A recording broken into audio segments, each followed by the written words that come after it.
عسلامة وأهلا وسهلا بكم.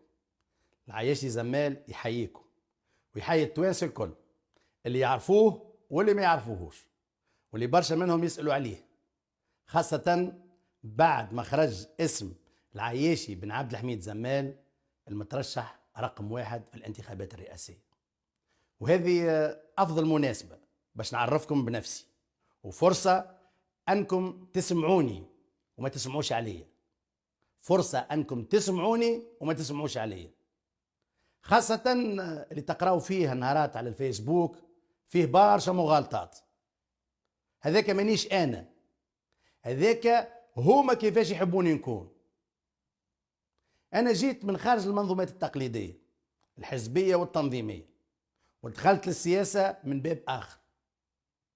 أنا وطني، ولائي الوحيد لتونس وانتمائي الأوحد لبلادي، وأنا منتوج تونسي خالص، ولدريفها وجبالها ومدرستها وجامعاتها، وما عندي حتى علاقة بحتى سيستم، وما انتميتش لأي تيار فكري ولا ايديولوجي ولا عقائدي. أنا العياشي زمال جديد في السياسة، بديت أواخر سنة 2019 كيف برشا ناس أخرين، ونرى في روحي نمثل جيل سياسي جديد، جيل سياسي جديد متحرر من معارك السياسة متاع الماضي اللي وصلتنا للوضع متاع اليوم. نمارس في السياسة بطريقة مختلفة، السياسة اللي تنفع الناس وتغير معيشتهم. مساري الأول بنيته في المشاريع وفي الاقتصاد وفي الأعمال. أنا مهندس ورجل أعمال مستثمر في تحويل المواد الفلاحية وتثمينها وتصديرها لجميع أنحاء العالم، وكونت نفسي انطلاقا من قرايتي في المدرسة العمومية واجتهادي بين عائلتي وبين أهلي اللي موجودين في المنصورة كسرى سليانة. السيستم الوحيد اللي عندي هو العمل والتخطيط والخدمة بعقلانية وبإصرار وبعزيمة، عقيدتي الأساسية هي النجاح. نمن اللي كل تونسي عنده فرصة في بلاده باش ينجح في أي نقطة من تراب تونس، وخبرتي واختصاصي هي تحويل الأزمات إلى فرص نجاح وتحويل الفرص إلى ثروة. هذا باختصار جزء مني ومن تكويني ومن القيم اللي نمن بها اليوم وغدوة. هذا خلاني نكون ربما سياسي جديد وبروفيل مختلف خاطر ما نجريش ورا الامتيازات ولا ورا المناصب. طموحاتي الشخصية حققتها بخدمتي قبل ما ندخل للسياسة، وما ناخذش موقف سياسي لإرضاء أي كان. نمشي كان بقناعاتي ومبادئي، وهذا من قبل مش من توا. لذا ما تستناوش مني موقف لإرضاء أي طرف سياسي وإلا مهني وإلا قطاعي مهما كان. بوصلتي الوحيدة هي مصلحة تونس وسيادتها. وين مصلحة تونس؟ وين أنا؟ جو ني دو كونت ا روندر ا بيرسون، وحد ما يسالني موقف وما نسال موقف لحتى حد. بالعقلية هذه وبالخيارات هذه نعمل في السياسة نمارسها بطريقة مختلفة.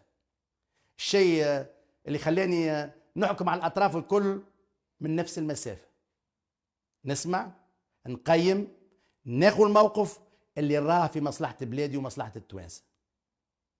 هذاك علاش ربما ما ريتوش عياشي زمال في البلاطوات يعمل في الشعبوية ولا يعمل في الشو ولا يعمل في العرك، وهذاك علاش برشا منكم ما سمعونيش. ولكن أنا سمعتكم، نسمع في التوانسة الكل، وعايشت أغلب فئات المجتمع، ونسمع مليح احتياجات التوانسة الحقيقية والخنقة اللي هما فيها توا. وهذاك علاش ركزت على المشاكل الحقيقية، المشاكل اللي مقلقة التوانسة الكل ومأثرة فيها شخصيا، بعيدا على كل المزايدات وبعيدا على كل التجاذبات. والهدف متاعي أني نلم التوانسة ونجمعهم حول فرصة جديدة، فرصة لتحقيق طموح وطني جماعي نتفقوا فيه على قواعد العيش المشترك، وهذا يرجع لتونس قيمتها بين الأمم ويزيد في اعتزاز التوانسة ببلادهم، ويرفعوا رؤوسهم ونقلبوا الصفحة. صفحة الفلاح اللي غلبته الظروف القاسية، وصفحة الزوالي والبطال اللي يسأل وين الدولة، صفحة الموظف والعامل اللي ما عادش لاقي بها وين، صفحة الشباب اللي يخدم فريلانس وما عندوش قانون يحميه، والشباب اللي يلوج في خرجة من البلاد بأي طريقة كانت. المفيد يلوج على فرصة أخرى ممكنة. صفحة المهندس والطبيب والأستاذ وصاحب المهنة الحرة والمستثمرين اللي بلادهم قاعدة تتراجع واقتصادها قاعد ينهار وسيادتها مهددة قدام عينيهم. صفحة جديدة لكل تونسي يتخفف فيها من الماضي متاع الميزيريا، الماضي متاع التعب والأحقاد والتهميش. أنا توا أكثر من عامين نخدم على برنامج اقتصادي واجتماعي، قابلت فيهم خبراء وكفاءات في عديد الاختصاصات وكل المشارب. نظمنا ندوات نناقشوا فيها التوانسة ونسمعوهم فيها حول القضايا اللي تهم تونس، كيما المياه والأمن الغذائي والمالية العمومية وغيرهم. في كل مناسبة خرجت في وسائل الإعلام حاولت نطرح القضايا اللي شاغلتني باش ننبه المسؤولين، ننبههم للمخاطر الحقيقية اللي تواجهنا الكل. وندعوكم ترجعوا لصفحتي تلقاو فيديوهاتي ما نحكي كان على الحلول. حطيت في اعتباري أن الحل اللي يتبناه مسؤول في الدولة وينفذه خير من اللي يقعد عندي ولا عند الفريق اللي معايا، خاطر في الأخير هدفنا تونس تكون بخير. لكن للأسف وسط المشاحنات السياسية والتعنت اللي منتشر حد ما يسمع ناقوس الخطر، وسفينة تونس قاعدة تغرق بشوية بشوية، ومن كل شيء نشوفه في المكاسب اللي عنا بدأت تتراجع عوض أنها تتصلح وتدعم. اليوم الحقيقة الإمكانيات الإصلاح ولات صعيبة برشا، والحلول الترقيعية اللي تم اعتمادها فشلت في كل مرة، والشعب يخلص في الضريبة، يخلص في ضريبة تراجع التنمية، ضريبة غلاء المعيشة. وذاك علاش أنا شخصيا تأكدت اليوم اللي الرؤية والبرنامج اللي بنيتهم أنا والخبراء بعد ما سمعنا التوانسة ما نجم نكرسهم إلا على أرض الواقع، إلا باختيار التوانسة أنفسهم بطريقة ديمقراطية حرة ونزيهة وشفافة وينخرط فيها أغلب أطياف المجتمع. هذاك علاش قررت باش ندخل للانتخابات ونترشح للرئاسيات، وذاك هو الخيار الأسلم، وهذاك هو اللي صار. وبفضل فريق العمل اللي يعمل في صمت وبذكاء وبهدوء بعيد عن البروباغندا، وبفضل الناس كيف تعمل عليهم تلقاهم، حققنا أول خطوة وبنجاح. وهنا نحب نشكر كل الكفاءات اللي خدمت معايا، خدموا معايا على تحويل مشاكل التوانسة إلى حلول وإلى برنامج انتخابي. ونحب نشكر كل من ساهم معايا في حملة لم التزكيات اللي كانت حملة متعبة ومرهقة وما كانتش سهلة، لكن خدمناها بصدق وبهدوء. نشكر كل تونسي وتونسية توسم الخير في العياشي زمال. نحب نقول للتوانسة جيتكم برنامج كبير سميته الميثاق، ماهوش منو على كارت باش يحاول يرضي التوانسة الكل، لكنه ميثاق صدق وعهدة بيني وبينكم، بيني وبين التوانسة الكل دون استثناء. الميثاق هذا باش نقدمه إن شاء الله في ندوة صحفية لطرح البرنامج الانتخابي ونخوض به الحملة الانتخابية اللي إن شاء الله باش نخوضها بشرف وبأخلاق، لأني نحب نربح بشرف وأخلاق وبجدارة. أنا في حياتي إنسان مسؤول على كل اختياراتي ونتحمل نتائجها، لأني ندرس، نفكر، نسمع، نشاور ونحسم في قراري. في كل تجربة يا ننجح يا نتعلم وما نهربش من المسؤولية. جاسيوم. خليني نلخص لكم الميثاق في 4 محاور: الجانب السياسي، الجانب الاقتصادي، الاجتماعي، والتحديات الكبرى. التحديات الكبرى اللي تنتظرنا. سياسيا، أنا إيماني بالديمقراطية قناعة راسخة لا رجعة فيها، وتونس ما تنجم تكون إلا بلد ديمقراطي ودولة قانون فيها احترام الحقوق والحريات، وما يتظلم بها حتى تونسي ولا تونسية.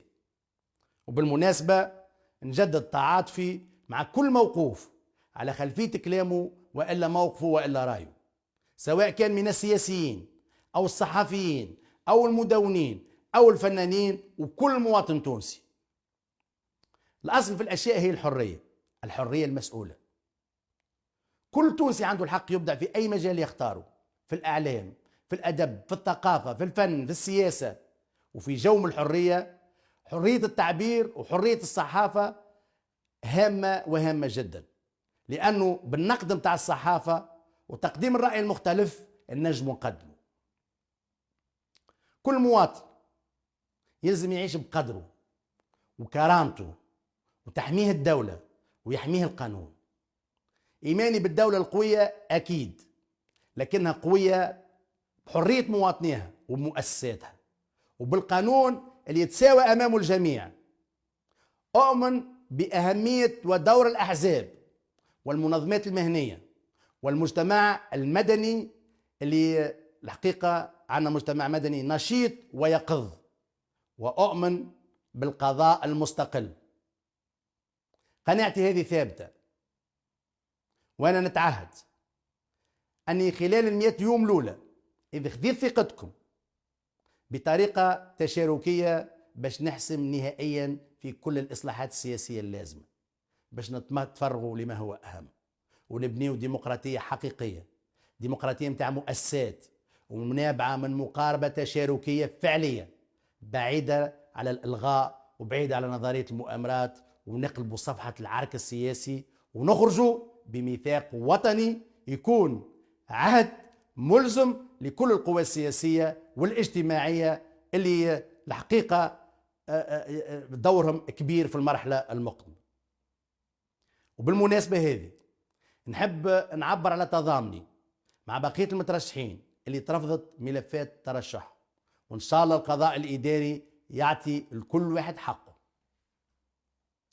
في الجانب الاقتصادي عندنا برشا ما نخدمه وبرشا ما نبنيه، عندنا برشا فرص مهدورة، وفي كل قرية وفي كل مدينة تونسية عندنا برشا فرص. طاقات التوانسة محتاجة لفرص استثمار باش ترجع العجلة تدور في كل المجالات. اليوم لازمنا نعملوا على الفلاحة الذكية ونعاودوا نأهلوا السياحة وننوعوها، خاطر تونس بلاد متنوعة وعندها حضارة عظيمة برشا، وتنجم السياحة متاعنا تكون ثقافية وصحراوية وجبلية ورياضية، وتونس تولي قبلة العالم. تونس تنجم تكون منصة عالمية باش نصدروا الخدمات الذكية، تنجم تكون منصة متاع طاقة نظيفة، وتنجم تكون اليوم تونس منصة متاع تعليم. جاء الوقت اللي الثورة تتحول لثروة، وما يبقى حتى تونسي ولا تونسية ولا جهة ما تقعدش على الهامش. هدفنا في وقت قصير، وهذا قادرين عليه، أن الناتج القومي الخام يتضاعف فضل إدارة عصرية ورقمية وفتح الأبواب للمستثمرين الأجانب والتوانسة، خاصة منهم الشباب والنساء.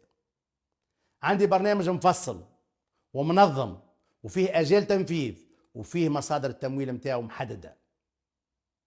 تونس لازم تتحول لشانتي كبير، شانتي فيه حركية، فيه استثمار، وفيه عمل، وفيه إنجاز، فيه اقتصاد المعرفة والذكاء والقيمة المضافة العالية والتصدير والثروة. وهذا اللي مش يخلينا نمشيو للإصلاح الاجتماعي ونبنيو مجتمع متماسك.